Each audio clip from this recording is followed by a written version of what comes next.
Hello, everyone. Thank you very much for joining me. I'm Orlando Ruiz Jr., and I'm talking about The Batman, the new 2022 film with Robert Pattinson, Zoe Kravitz, Colin Farrell, Paul Dano, Andy Serkis, John Turturro. Everyone is great in this film. This is a detective noir, character-driven film. This does have action in it, but of course, the story, the characters, that's really what this is about.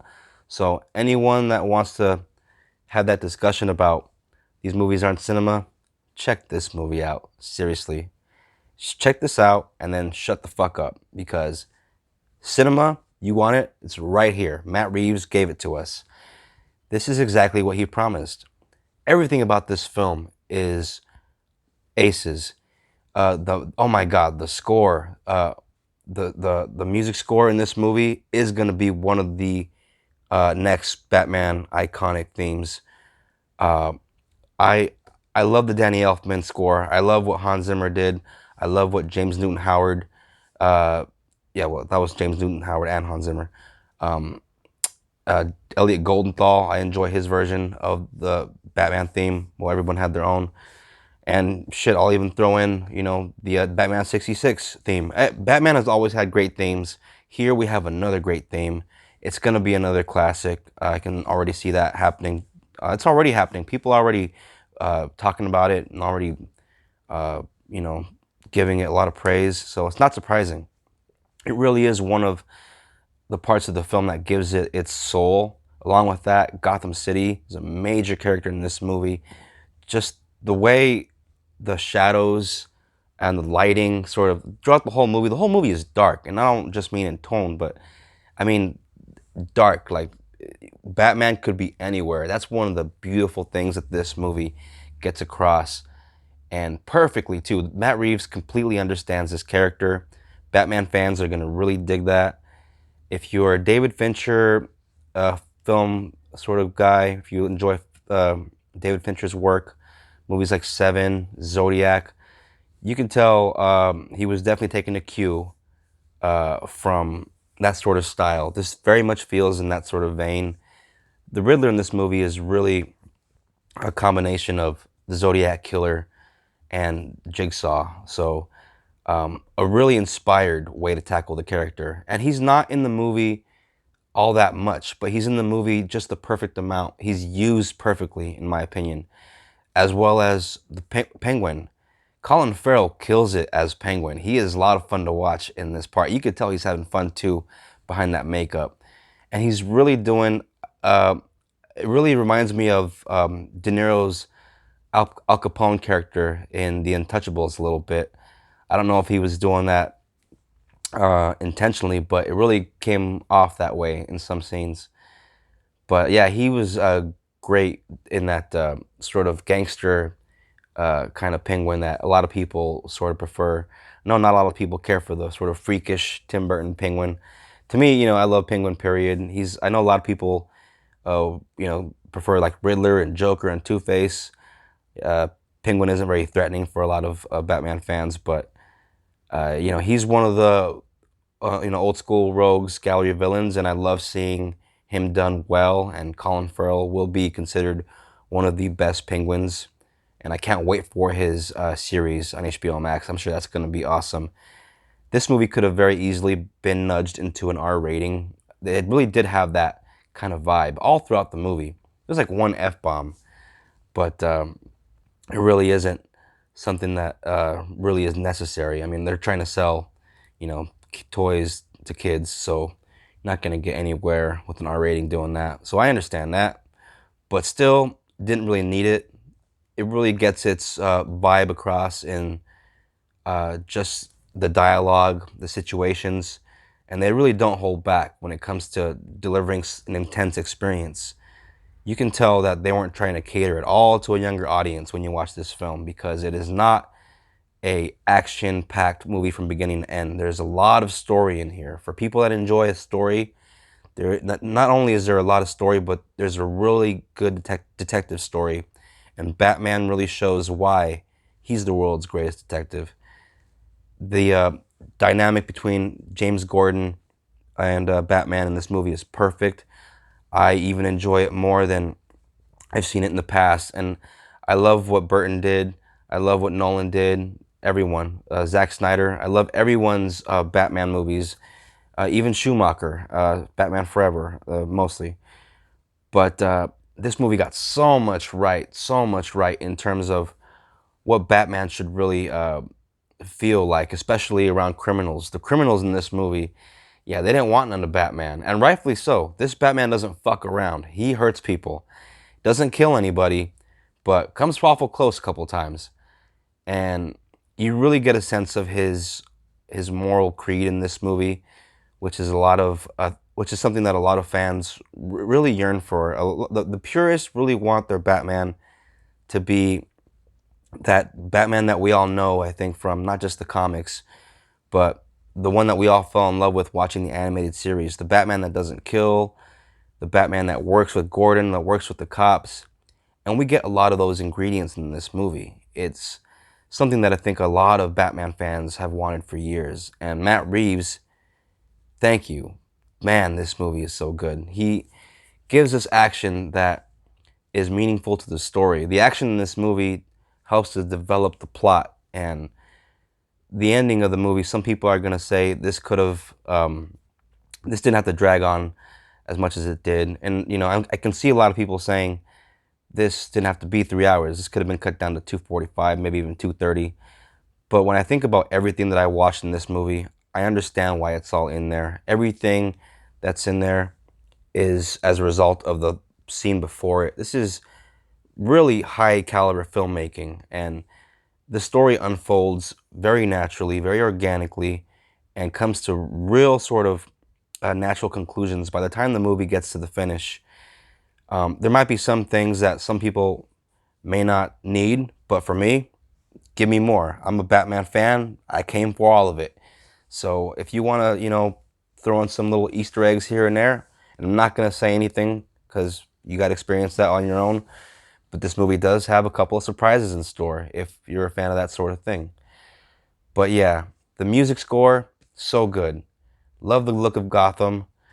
The Batsuit, I wasn't that crazy about it when I saw it in the trailer for the first time, but yeah, it's pretty kick-ass. I love the tactical sort of version of this suit. The character of Batman too is unlike we've seen him in other films. Even though he does have a lot of the traits that we've seen before, Robert Pattinson he definitely has his own take on the character. He has his own spin on Bruce Wayne, and I think it's perfect for this film. Everything that Matt Reeves did was perfect for the story that he wanted to tell, and the Alfred Bruce Wayne relationship in the movie is really spot on. I'm really glad that Andy Serkis had a couple of scenes, a little verbal sparring with Bruce Wayne here and there. He didn't just sort of just take Bruce's crap. You know, he would talk back every now and then, but also showed Bruce that he was there for him. So their relationship was captured beautifully, in my opinion. Andy Serkis was really good as Alfred, and also showed that he's going to be one of those Alfreds you probably don't want to fuck with. You could tell the movie pretty much implies that he's that sort of Alfred that back in the day was probably getting into some shit. Maybe he was like on special ops, like, you know, there are that version of Alfred in the comics where he's more than just that the butler, but he's, you know, a guy that can actually whip some ass. So I like that. Even Batman '66 had a couple episodes with that Alfred doing some mano a mano with. I think even in one episode he was fighting the Joker, Cesar Romero's Joker.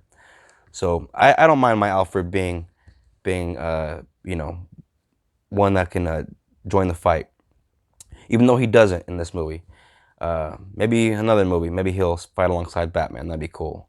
Because I remember in Gotham they let that Alfred be kind of kick ass. I love the character, period. So whatever they decide to do with this character down the road, I'm sure as long as it's fitting for the story. Matt Reeves really does seem to have a great handle on these characters, really seems to understand this world. I can't wait to see what else he has in store. I've already heard rumors that he's planning a sequel with Mr. Freeze. as a villain. So, if you can give us that Heart of Ice live action version that we've been craving for ever since '97, when Batman and Robin wasn't quite the version that I think we all knew that they could really. We know Heart of Ice is such a good story that if they can do it right in animation, in the hands of the right director in live action, it would be excuse me, it would be cinema, true cinema. And just the animated series episode was an Emmy Award winner. So you can imagine if Matt Reeves knocks that one out of the park, which I have no doubt he will. Look what he did with Dawn of the Planet of the Apes and War of the Planet of the Apes. So he gave those movies a lot of love, and he does the same with Batman. This is a 4-star movie. I cannot really give you any big negatives other than stuff that would be, I guess, in a spoiler video. So I'm not sure if I want to do that just now. Maybe if I do, it'll be in a few days or maybe a week from now. But at least tell people I've seen the movie, because yeah, spoilers, something like this, you know what? I really don't want to spoil it for anybody. This was a great experience, especially on a big screen. So those of you that are Batman fans, do not miss this movie. And if you're hesitant because Robert Pattinson used to be in the Twilight movies, just don't even think about that. Go check this movie out. I'm telling you, you won't. Personally, I've never seen any of those movies, so thank God I don't have that in my mind. But I have seen The Lighthouse. The guy can act, and watch this movie. You won't regret it. He's a great Batman. Not only when he's Bruce Wayne is he still pretty much Batman, but even when he's Batman, you can tell that's really who this character is meant to be. He feels mostly comfortable behind that mask, wearing the cowl. And when he's Bruce Wayne, you can tell he's not comfortable in his sort of millionaire skin. And yeah, this movie has so many great things about it that I can't wait for Batman fans to check it out. If you're a fan of this character, they did this character justice. Just go find out for yourself. It is PG-13, so it isn't too violent for younger kids, but it does have this creepy vibe to it. Like I said, it has a David Fincher sort of vibe. If you're familiar with movies like Seven, like Zodiac, Matt Reeves borrows a little bit from Fincher in that regard. So I would never have any little kid watch any of those films. So I know it's a Batman movie, but if little kids back in the day ran out of the theaters with their mommies chasing them in certain scenes back in the day when Batman Returns came out, yeah, I don't see no little kids sitting through this movie, especially considering how long it is. But yeah, this is mainly for the big kids. This is a Batman movie for big kids, seriously. So, big kids like myself. And so, yeah, check it out. I wish I could show you the fucking cover of the Blu-ray, but as soon as I get it, believe me, as soon as I own it, if I ever do talk about it again, I'll be flashing it lots. But yes, The Batman, great movie. And can't really think of, like I said, if I do have any negatives, I have maybe 2. I have one minor negative, one, kind of negative, but still, nothing big enough to really bring this movie down. I mean, if it could have been at an A+, the little negatives that I have about it would bring it down to an A. So it's still a great film. So yeah, it's definitely gonna be very high in my comic book ranking. I'd even put it as far as right now. Off the bat, I can say it's a top 10 comic book movie of all time. That's how good this film is. Check it out. You won't regret it. So that's gonna be it for now. Thank you very much, and look out for the next movie review. Till then, be sure to look out for my classic movie reviews. I'm always doing those.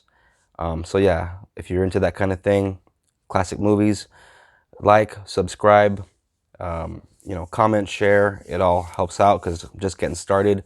Only got like 35 subscribers, but give me a couple years. We'll see if we can do any better than that. So thank you very much, everybody. And sorry if I raved on too long about this movie, but as you can see, I fucking love Batman. So the fact that they actually got this movie as good as they made it, as good as they did.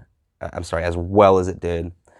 Um, yeah, it's there are no words. There are no words. As a fan, I'm I'm I'm speechless, and I'm gonna be on cloud nine for a while now, a long while, probably a good couple days until I get to watch it again. Then that cloud's just gonna get higher and higher.